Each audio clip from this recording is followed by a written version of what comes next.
ہم نے پوچھنے کا نہیں, اجازت لینے کا نہیں. اور جو نیب کے اندر ابھی تحقیقات ہو رہی تھی تو اس کے اوپر یہ سارا شور مچ رہا ہے. ڈاکٹر صاحب کیا کرنے جا رہے ہیں؟ مطلب ناخن تراشیں گے, پر کاٹیں گے؟ بات یہ ہے کہ سیاست دانوں کے پیچھے جب نیب پڑتا ہے تو پھر سیاستدان نیب کے پیچھے پڑ جاتے ہیں. تو مطلب پاورز آپ اس حد تک کم کریں گے کہ آپ کے لوگوں کو پریشان نہ کیا جائے, جو منصوبے ہیں آپ کے ان کی کاروائی نہ ہو. لیکن گزارش یہ ہے, پہلی بات تو یہ ہے کہ کچھ ایسی معلومات ہوتی ہیں جو صرف پاکستان تحریک انصاف پہ نازل ہوتی ہیں. کیسز کون سے ہیں, کتنے کیسز ہیں, یہ ہمیں نہیں پتہ لگتے, یہ میڈیا کو پتہ نہیں لگتے, یہ کسی اور کو پتہ نہیں لگتے. میاں نواز شریف کے خلاف وہ کیس جب مارشل لا لگا جنرل مشرف کا 12 اکتوبر 1999 کو, تو 15 دسمبر 1999 کو جو 2 مہینوں کے اندر کیس بنتا ہے کہ جی رائیونڈ روڈ کیوں بنی, اچھا جناب ایف آئی اے میں بھرتیاں کیوں ہوئیں, سن 2000 میں یہ کیس بنتے ہیں. ان کیسز کے نا تھوڑا سا پریشانی بھاولپور میں میں آپ کو یہ عرض کر رہا ہوں, لوکل الیکٹڈ نمائندوں میں آپ کو یہی عرض کر رہا ہوں نا, میں آپ کو یہی عرض کر رہا ہوں کہ ان کیسز کی حیثیت کیا ہے, ان کیسز کے پیچھے ثبوت کیا ہوں گے, یہ کوئی عام بچہ بھی بتا سکتا ہے. کہ ایک طرف آپ نے ملک کے آئینی منتخب وزیر اعظم کو پکڑا, گرفتار کیا ناجائز طور پر, اور 1 مہینے بعد اس پہ کیسز ڈھونڈنا شروع ہو گئے کہ کیا بنائیں, اور تو کوئی کیس ملا نہیں. یہ کیس بنا دیا جی کہ وزیر اعظم جو دوسری دفعہ اس وقت منتخب وزیر اعظم تھے, اس کے گھر کو پکی روڈ کیوں جا رہی ہے, تو کیا کچی روڈ جائے؟ میرا مطلب ہے مذاق خیز کیسز. یہ کیس میں نے بلڈ یہاں سے اس لیے کرنا شروع کیا ہے تو پتہ چل جائے مذاق خیز کیسز. نہیں, آپ مجھے یہ بتائیں کہ وزیر اعظم کے گھر کی روڈ کچی ہونی چاہیے تھی؟ نہیں, اس میں سڑک بنانے پہ نہیں ہے, سڑک بنانے پہ نہیں ہے, فنڈز کی مینیپولیشن کے حوالے سے. اچھا اسی طرح روڈ کی تھی کہ روڈ بنی کیوں, ایف آئی اے میں بھرتیوں کے کیسز. ہمیں ان کیسز کا نہ تو کوئی ڈر تھا, نہ ہے, نہ یہ کوئی ایشو ہے. ان کو آپ ریلیٹ کر رہے ہیں جیسے ابھی آپ نے ریلیٹ کر دیا. ایک طرف نیب کی بات چل رہی ہے, اب جو جی آئی ٹی کی رپورٹ آئی ہے ثانیہ بلدیہ ٹاؤن کے حوالے سے, ابھی کارا صاحب نے دونوں کو آپس میں ریلیٹ کر دیا کہ یہ بھی موضوع بدلنے کا ایک طریقہ ہے. تو یہ ریلیٹ کرنا تو ظاہر ہے ہر کوئی کر سکتا ہے. آگے بڑھے نا, پھر بتائیں کیا کرنے جا رہے ہیں. نیب کے ساتھ کوئی ایسی چیز نہیں ہونے جا رہی کہ جس میں نیب کے اختیارات کم ہو رہے ہوں, نیب کے پر کاٹے جا رہے ہوں. کل آپ نے وزیر داخلہ صاحب کی اسٹیٹمنٹ سنی ہے, بڑی واضح, بڑی کیٹیگورک اسٹیٹمنٹ ہے. تو کوئی کوئی ترمیم نہیں آ رہی. جو اتنی بھی انہوں نے ترمیم کی ہے نا خیبر پختونخوا کی حکومت نے, کہ جناب کسی کے خلاف, کسی منسٹر کے خلاف, کسی ان کے لوکل ایم پی اے کے خلاف کاروائی کرنے سے پہلے بتایا اس لیے جائے گا تاکہ وہ بھاگ سکے, اس لیے بتایا جائے گا. آ رہی ہے لیکن بڑی ترمیم نہیں آ رہی ہے, بتایا جائے گا. اس وقت جو معاملات کے پی کے میں چل رہے تھے, یہ کوئی ڈھکی چھپی بات نہیں ہے. بات وزیر اعلیٰ تک گئی نہیں, انہوں نے کہا نا کہ ہم تو بڑا اچھا کام کیا ہے, یہاں پہ کوئی بات غلط ہونے جا رہی ہے. ہم کوئی بتانا بھی نہیں ڈال رہے ہیں, لیکن ترمیم کوئی اتنی بڑی ترمیم نہیں ہوگی جیسے کہ کے پی میں. ابھی کوئی ترمیم بھی ایسی نہیں آ رہی. ابھی کوئی ایسا فیصلہ نہیں ہوا کہ کوئی ترمیم ایسی آ رہی ہے کہ نیب کے کوئی ضرورت کیوں پیش آئی. یہ تو کہہ رہے ہیں, آپ کہہ رہے ہیں کہ ان کے پاس پتہ نہیں کہاں سے فہرست حاصل, آپ بتا دیں کیوں. ابھی کوئی ایسا فیصلہ نہیں ہوا کہ نیب کے اختیارات کو کم کرنے کے لیے نہ کسی نے سوال کیا آ رہی ہے, نہ تو وہاں پہ موقع ایسا تھا, وہ لوکل وہاں کے نمائندے تھے, نہ کسی نے سوال کیا. کیوں پھر نیب کا ذکر وزیر اعظم صاحب کریں گے, اور اس کے بعد تواتر سے جو ہے ان کے وزراء بھی شروع ہو جائیں گے. وزیر اعظم ملک کے چیف ایگزیکٹو ہیں, وہ آپ کی جو ایک یہ کہیں کہ جو اسٹیٹ ہے اس کی ظاہر ایک سپریم فگر ہوتے ہیں. وہ کسی بھی جگہ کسی بھی ادارے کے حوالے سے کوئی پالیسی اسٹیٹمنٹ دے سکتے ہیں, اس میں کوئی ممانعت نہیں ہے. اور یہ ماضی میں یہ روایات ہیں, موجود ہیں, ابھی بھی ہیں, اس سے پہلے بھی تھیں. اور اس کو صرف نیب کے حوالے سے اسٹیٹمنٹ دیکھنا, میں سمجھتا ہوں کہ یہ ان لوگوں نے دیکھا جو صرف اس کو ہدف تنقید بنانا چاہ رہے تھے. لیکن نیپرا کی رپورٹ بھی بڑی خوفناک تھی ندی پور کے بارے میں. نیب کے حوالے سے, یہ صرف نیب کے حوالے سے نہیں تھی, یہ باقی جو ادارے ہیں ان کے حوالے سے بھی تھی کہ آپ اپنی آئینی حدود اور قیود کے اندر رہ کے کام کریں.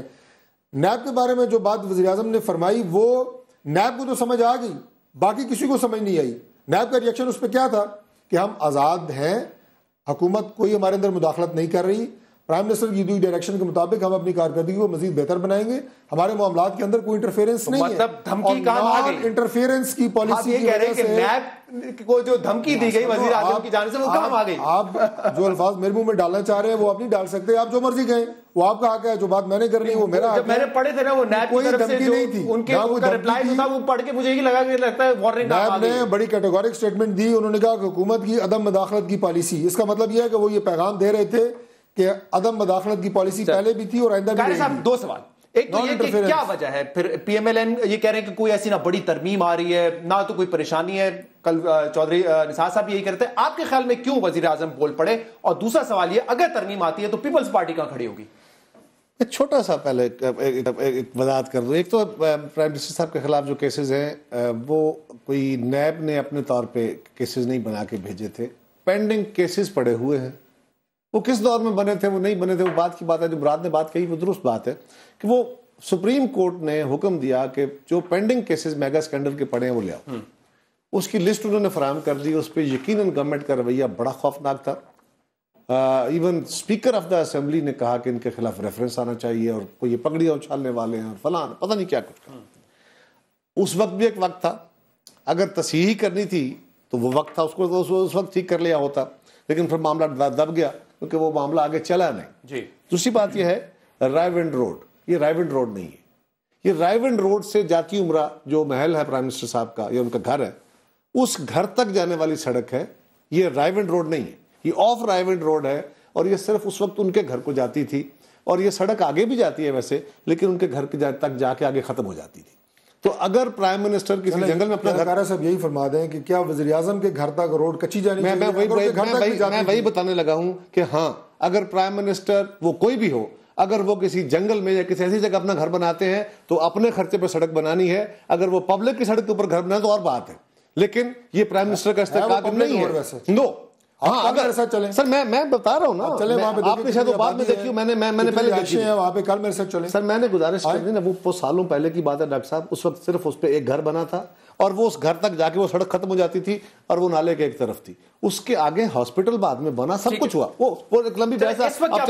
اس وقت کی پریشانی پر آ جائیں. دیکھیے پریشانی کیوں ہے. پریشانی یہ ہے, پہلی بات تو یہ ہے کہ احتسابی عمل جو ہے نا اس ملک کے اندر یہ بڑا کنٹروورشل رہا.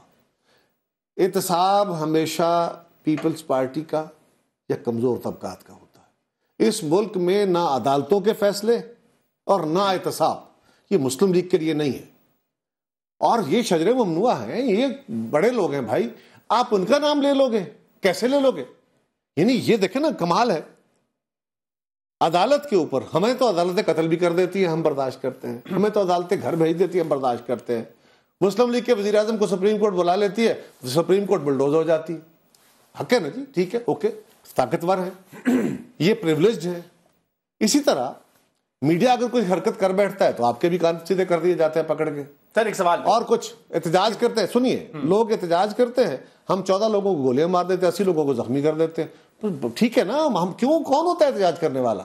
ہمارے گورنمنٹ کے خلاف تو مسلم لیگ کی حکومت احتجاج کرواتی ہے خود M N As M P As کے ذریعے. اور آج جب لوگوں نے احتجاج کیا لوڈ شیڈنگ کے اوپر تو ان کو ڈنڈے مارے گئے. کیوں؟ اس لیے کہ بھائی تم کون ہوتے سر؟ مسئلہ یہ صرف چند بزنس مین کا ہے جیسے کہ چودھری نثار صاحب کہہ رہے تھے کہ ہمیں شکایت موصول ہو رہی ہے ان سے, یا منصوبے جو حکومت کے ہیں ان کے کھلنے کا ڈر ہے؟ پہلی بات تو یہ ہے کہ اس معاملے کو دیکھنے کے لیے آپ کو پرائم منسٹر کی سٹیٹمنٹ اور اس کے بعد آنے والی سٹیٹمنٹس یعنی وزیر اطلاعات کی, پنجاب کے لا منسٹر کی اور پنجاب کے چیف منسٹر کی سٹیٹمنٹس دیکھنی پڑیں گی. انٹیریئر منسٹر کی سٹیٹمنٹ تو ایسے آئے بادشاہ اس کو چھوڑ دیجیے, اس میں کچھ ایسنس نہیں ہے. وہ جو باقی 3 سٹیٹمنٹس ہیں نا جو ٹائم اینڈ اگین آئی ہیں, جس میں آپ ناخن والا ذکر بھی فرما رہے ہیں. ایک تو پرائم منسٹر صاحب نے یہ کہا کہ ہمیں حکومت میں لوگ لاتے, گھر کوئی اور بھیج دیتا ہے, اور اب یہ سسٹم ختم ہونا چاہیے, ہمیں کام کرنے دیں, ہمیں کام کرنے دیں اور یہ سسٹم ختم ہونا چاہیے. سے مراد یہ ہے کہ یہ سسٹم ابھی ہے, کوئی خدشات ہے پرائم منسٹر صاحب کو, ان کے پاس کوئی خبر ہوگی تبھی انہوں نے میڈیا کے ذریعے پبلکلی یہ بات کی ہے, کیونکہ اس کی سمپل اس کو دیکھ لیں ترتیب کو. اس کے بعد لا منسٹر پنجاب کہتے ہیں کہ کسی کی خوشامد کے لیے, کسی کو خوش کرنے کے لیے نیب اگر ہمارے ہاں آ کے کرنا چاہتی ہے تو ہم اس کو پنجاب میں داخل نہیں ہونے دیں گے. کس قانون کے تحت داخل نہیں ہونے دیں بھائی؟ وہ کہہ رہے ہیں بیلنس نہیں ہوگا. یہ نہیں ہے کہ سندھ میں ہو رہا ہے تو بیلنس کرنے کے لیے پنجاب میں کس کو خوشامد کس کی ہے بھائی؟ ہمیں خوش کرنا ہے, ہمیں خوش کرنا ہے تو سندھ میں ہمارے خلاف کیسی کیوں بنا؟ ڈاکٹر صاحب ایک چھوٹی ختم کر لیں. دیکھیں گزارش یہ ہے کہ ہم صرف یہ کہہ رہے ہیں کہ بھائی آج نیب نے ایک اشارتاً بات ہوئی کہ جناب ہم نے پنجاب کے اندر بھی کچھ کرنا ہے, کچھ ہاتھ ڈالنے ہیں. آپ کہہ رہے ہیں کہ جی ہمارے میگا پروجیکٹس رک گئے ہیں. وزیر اعظم صاحب فرماتے ہیں کہ جی لوگ جو ہے سرکاری ملازم فیصلے نہیں کرتے, تو جو سندھ کے اندر جا کے سرکاری دفاتر میں رینجرز نے اور نیب نے جا کے ہاتھ ڈالے, فائلیں اٹھائیں, بندے اٹھائے, تھانوں پہ ریڈ کیے. یہی ہم نے کہا تھا. اور آخری بات یہ ہے, پیپلز پارٹی کہاں کھڑی ہوگی؟ میں اس پہ آتا ہوں, میں آپ کو موقع دوں گا, اس پہ آپ سے میں پورا جواب لوں گا, اس کا بات کریں گے اور ایم کیو ایم کا موقف لیں گے ایک چھوٹے سے بریک کے بعد.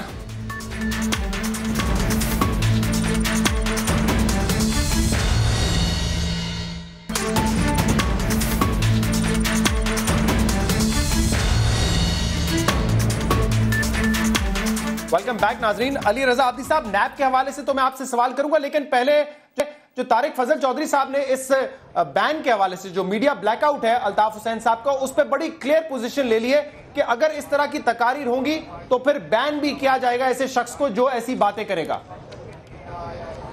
تو اس کا مطلب ہے انہوں نے ایکسیپٹ کر لیا کہ اس بین کے پیچھے پٹیشنرز انہی کے لوگ ہیں.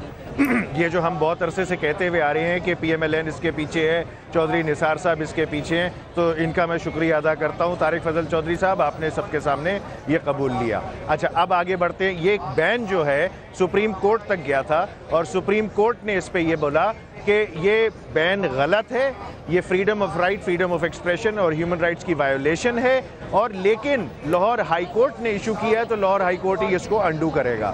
اب آگے بڑھتے ہیں اس پہ. ٹھیک ہے, نیب پر آجائیں, نیب پر موقف دیتے ہیں اپنا کہ کیا ہونے جا رہا ہے. نیب نیب پہ آپ یہ دیکھ لیجئے, واضح طور پہ 3 ڈاکو جو ہیں وہ مل کے ایک پولیس والا اپنی مرضی کا رکھنا چاہ رہے ہیں. ٹھیک ہے جی, اور اس میں سیر فہرست ہے پی ٹی آئی, جس نے سب سے پہلے اپنے پروونس میں اپنی ترامیم بھی لے کے آ گئے, جس کی وجہ سے اس کے ڈی جی کو ریزائن کرنا پڑ گیا, جو کہ بولتا ہے کہ جی 60% وہاں پہ کرپشن ہو رہی ہے. اس کو دیکھ کے پھر پی ایم ایل این کو بھی خیال آیا کہ جب میاں منشا صاحب یا پھر اور کچھ اس طرح کے ان کے نواز شریف کے خاص بزنس مین ان کے پاس گئے اور انہوں نے بولا کہ جی اگر نیب ہمیں اس طرح تنگ کرتی رہے گی تو انویسٹمنٹ نہیں ہوگی, جو کہ رانا ثناء اللہ صاحب نے بڑے واضح طور پہ کہہ دیا. اور رانا ثناء اللہ صاحب نے یہ بول دیا کہ جی پی آئی اے کی پرائیویٹائزیشن اب کیسے ہوگی اگر منشا صاحب جو ہیں ان کو آپ اس طرح چور بنا کے بٹھاتے رہیں گے وہاں پہ. تو یہ بھی کلیئر کر دیا انہوں نے, بہت اچھا. اب کیسز ہے جو کہ نیب کی, یہ تو طارق فضل چودھری صاحب مجھے بتا رہے تھے ابھی, ان کے پرائم منسٹر کو یہ کہنا چاہیے تھا جب نیب نے صرف آنکھ اٹھا کے وہاں پہ دیکھا تھا پنجاب میں, جس سے کھلبلی مچ گئی پورے پنجاب میں, ان کو یہ کہنا چاہیے تھا کہ یو آر موسٹ ویلکم, آئیے, ہم اتنے کلیئر ہیں, ہم نے کوئی کرپشن نہیں کی ہے, ہم ترقی کرنا چاہتے ہیں, ہم ترقی میں کمیشنز نہیں لیتے ہیں, ہم اپنے من پسند لوگوں کو کانٹریکٹس نہیں دیتے ہیں, ہم بالکل میرٹ پہ سارا کام کرتے ہیں, آئیے اور آ کے ہمارے ریکارڈز چیک کرے. لیکن پی ایم صاحب نے یہ نہیں کہا, پی ایم صاحب نے الٹی بات کر دی. یقیناً نہیں ہوتا, لیکن علی رضا عابدی صاحب کوئی ترمیم آئے گی تو ایم کیو ایم کہاں کھڑی ہوگی, یہ مجھے بتا دیں. نہیں, میں آپ کو بتا دوں صاحب, اس میں کوئی ترمیم اگر آئے گی اس کی فردر امپاورمنٹ کے لیے تو پھر تو ایم کیو ایم سپورٹ کرے گی. لیکن اگر ترمیم آئے گی کہ مانیٹرنگ کمیٹی بنا دی جائے, وہ پہلے آ کے اس پہ کیس بنے, وہ ہم سے پوچھے, کیونکہ مانیٹرنگ کمیٹی ہے کہ انہوں نے کراچی آپریشن کی بھی بنانی تھی, جی آر سی بھی بنانی تھی, وہ دونوں نہیں بنائی. اگر پاورز کرٹیل کیے گئے تو پھر آپ ساتھ نہیں دیں گے اس کا. قاہرہ صاحب مجھے مختصر اب اس چیز کا جواب دے دیں, پیپلز پارٹی کہاں پہ کھڑی ہوگی. ایک تو میرے بھائی نے کہہ دیا کہ ہم 3 ڈاکو مل کے 3 ڈاکو ایک پولیس والا لگانا چاہتے ہیں. وہ کہتے ہیں نا کہ میرے قتل کے بعد اس نے جفا سے توبہ, ہائے اس زود پشیماں کا پشیماں ہونا. واہ, چلے شکر. اب دوسری بات یہ ہے کہ اس وقت جہاں تک احتسابی قوانین کو درست کرنے کی بات ہے, اس میں کیپیسٹی اور سپیس موجود ہے, وہ ٹھیک ہونے چاہیے. ٹھیک ہے, لیکن اس کا ٹائم بالکل درست نہیں ہے. اس وقت اگر حکومت دیکھیں نا, ڈیبیٹ کیا ہے, میڈیا کے اندر ڈیبیٹ چل رہی ہے کہ یہ سیاسی جماعتیں مل گئی, پی ٹی آئی نے وہاں ترمیم کر لی, انہوں نے یہاں کر لی, انہوں نے وہاں کیا, تو ان کی جماعت کے اندر بھی اس پہ بڑی ریزسٹنس ہوئی ہے, اور پھر وہ ڈیبیٹ دوبارہ اوپن ہو گئی ہے کہ اس کو دوبارہ دیکھا جائے. ہمارے اوپر بغیر کسی وجہ کے, ہمارا ابھی ویو نہیں آیا, لیکن میڈیا میں ڈیبیٹ یہ ہو رہا ہے کھل کے کہ یہ مکمکہ ہو گیا ہے. جی, اگر کوئی ایسی ترمیم گورنمنٹ لائی تو بری طرح باؤنس بیک کرے گی. اچھا, میری جماعت سمیت اگر کسی اور جماعت نے اس کی حمایت کی تو حکمران جماعت تو معطوب ہوگی, اس ملک میڈیا اور عوام بالکل اس کو معاف نہیں کرے. ٹھیک ہے جی, میں آتا ہوں آپ سے لیتا ہوں. پہلی بات, ڈاکٹر صاحب نے کہا کہ کوئی پتہ نہیں تحریک انصاف پہ وہی نازل ہوتی ہے, تو میں نے جو پروجیکٹس کا ذکر کیا وہ میں نہیں کہہ رہا. آڈیٹر جنرل پاکستان کی رپورٹ اٹھا کے دیکھ لیجیے, اور پنجاب کے حوالے سے جو رپورٹ آئی ہے پرسوں جودانی اسکول کے حوالے سے, جو میٹرو کے حوالے سے, وہ میں نہیں کہہ رہا, وہ ان کی اپنی رپورٹ ہے. اس کے بعد جو ابھی علی رضا عابدی صاحب نے بات کی, انہوں نے انتہائی غلط بات کی. ہم نے یہاں پہ ابھی اگر آج ہی جے آئی ٹی کی رپورٹ آئی ہے نا, اس میں کیا ذکر ہے کہ 259 لوگوں کو زنا جلایا گیا. کیا مطلب اس قسم کا ظلم کوئی کر سکتا ہے؟ اور یہاں پہ بیٹھ کے کسی کے اوپر تنقید کرے. تیسری بات, کون سی پارٹی ہے پاکستان کے اندر جس نے اپنے وزیر کو جو ان کے اوپر الزام لگا انہوں نے اپنے وزیر کو اندر کر دیا؟ تحریک انصاف نے اپنی وزیر کو اور اپنی ایم پی اے کو جیل بھجوا دیا. لیکن یہاں پہ ایک سوال, میں نے جب پرویز خٹک صاحب سے اسی دن انٹرویو کیا تھا جس دن انہوں نے ریزائن کیا تھا, تو انہوں نے بتایا کہ ضیاء اللہ آفریدی 10 مہینے سے اندر ہیں, ہمارے اور کام نہیں کرنے دیا جا رہا ہے. یہ بھی یہی کہہ رہے ہیں ہمارا کام نہیں کرنے دیا جا رہا ہے. ایک تو ہم نے خود احتساب کا مشن بنایا, اس کا کیا ریزلٹ نکلا؟ ہمارے وزیر کو جیل بھجوا دیا, ہم نے شور کیا, بالکل کوئی شور آپ کو سنائی نہیں دیا. یہ شور کہاں پہ اٹھا اور یہ ترمیم کی ضرورت کیوں پیش آئی؟ ذرا اس کو دیکھیں. حالانکہ اب تو اس کو ریویو کیا جا رہا ہے, لیکن اس کو ذرا اس کی ہسٹری میں اگر آپ جاتے تو ایک چیز اٹھا کے دیکھ لیں. آپ کو یاد ہوگا کہ جب سینیٹر ستارہ ایاز کے اوپر ہاتھ ڈالا گیا تو پیپل پارٹی اور ANP نے مل کے پشاور کے اندر پریس کانفرنس کیا. وہاں پہ تحریک انصاف پر تو مہربانی یقیناً نہیں کی نا آپ نے اس وقت. سنی تو صحیح نہیں تو کون سا ریفرنس بھیجتا کیا تھا, کس کے اوپر ریفرنس کیا تھا, کس کے احتساب ہو رہا تھا؟ یہاں پہ تو ایاز کے کہنے پہ تو یہاں پہ تو ایک چیز ہے, اپنا وزیر جیل میں بھیجا, اس میں انہوں نے اپنا وزیر جیل میں بھیجا, لیکن اس کا سگے بھائی کو آپ دونوں دفعہ وزیر جیل میں بھیجا, وزیر جیل میں بھیجا, لیکن آپ نہیں چاہتے کہ اس کو وزارت حکومت کی طرف سے وزیر کے سگے بھائی کو وہ سیاست میں ہے, وہ سیاست میں ہے نہیں, کیونکہ آخر میں آپ سارا یہ ہوتا ہے شور شرابہ ہو جاتا ہے اور سارے الزامات لگوا کے گورنمنٹ پہ. آپ نہیں چاہتے کہ اس کو وزارت آپ کے پاس ہے. اب میں پنجاب کا یہ دیکھیں نا, آخری تو 2-4 میں نہیں ہوتا ہے, اب کوئی نہیں سنے گا. میٹرو میں ہوا جاتی باتیں آپ کرواتے ہیں ہمارے خلاف, تو ہمیں اتنا مقابلہ کریں کہ ہم اس کی وزارت نہیں کر آپ کی سکیں. بات آگے آپ ریپیٹ کر دیا اس کو. گزارش یہ ہے کہ میں جو پہلی بات کی کارا صاحب نے, رانا ثناء اللہ نے یہ کہہ دیا اور نیب کو روک لیا اور یہ کہا گیا کہ جناب نیب کو, میری گزارش یہ ہے کہ رانا ثناء اللہ کے روکنے سے نہ نیب رکتی ہے اور نہ رانا ثناء اللہ کی دعوت دینے سے نیب آتی ہے. اگر پنجاب کے اندر میرے بھائی نے کہا نا MQM نے کہ جناب یہ کہہ دیتے, میں ریکارڈ پہ یہ بات کہتا ہوں کہ اگر پنجاب میں وزراء, بیوروکریسی, اعلیٰ افسران کسی طرح کی کرپشن میں ملوث ہیں, نیب ضرور کارروائی کرے. ہم بالکل کارروائی کرے, وہ تو کہہ رہے ہیں تنگ کر رہی ہے نیب ہمارے. اپنی بات سن لینا میں ذرا مکمل کر لوں نا. کارا صاحب نے یہ فرمایا جناب کہ میگا پروجیکٹس, ہاں پنجاب میں میگا پروجیکٹس ہیں, خواہ مخواہ ہراساں نہیں کرنا چاہیے. خواہ مخواہ کی میں بات, کون ڈیسائیڈ کرے گا؟ اگر ظاہر ہے یہ متعلقہ جو ادارے ڈیسائیڈ کریں گے, وزیر اعظم ڈیسائیڈ کریں گے, یہ ادارے ہی کرتے ہیں, نیب بھی ڈیسائیڈ کرتی ہے. لیکن انہوں نے کہا جی کہ سندھ میں پوچھتا ہوں, سندھ میں میگا پروجیکٹ ہے کہاں پہ؟ کیوں ہم سے مذاق کرتے ہیں؟ سندھ میں تو میگا پروجیکٹس کاغذوں کے اوپر ہوتے ہیں, زمین پہ پریکٹیکلی کوئی میگا پروجیکٹ آپ کو وہاں پہ ہوتا ہوا نظر نہیں آتا. ہم دعا کرتے ہیں کہ اللہ کرے سندھ میں بھی کوئی میگا پروجیکٹ. یہ آپ کی تنقید درست ہو سکتی ہے پیپلز پارٹی میں, لیکن یہ ڈیسائیڈ کہ بڑے زور شور سے ہمارا احتساب کے ادارے نے وزیر کو اندر کیا, بڑی اچھی بات ہے, لیکن اس کے بعد انہیں اپنی غلطی کا احساس ہو گیا. ٹھیک ہے, پیپلز پارٹی نے بھی یہ کہہ دیا ہے کہ وزیر کے خلاف کوئی کارروائی نہ ہو. عمران خان صاحب تو تھے کہ ہم کسی ایسی ترمیم کو سپورٹ نہیں کریں گے. پیپلز پارٹی بھی کہہ رہی ہے کہ یہ ٹائمنگ درست نہیں ہے, ہم ترمیم کو سپورٹ نہیں کریں گے اگر نیب کے اختیارات کو کم کرنے کی کوشش کی گئی. آپ سب کا بہت بہت شکریہ. اس پروگرام کا فیڈ بیک آپ ہمیں دے سکتے ہیں سوشل میڈیا پر. اجازت دیجیے, اللہ حافظ.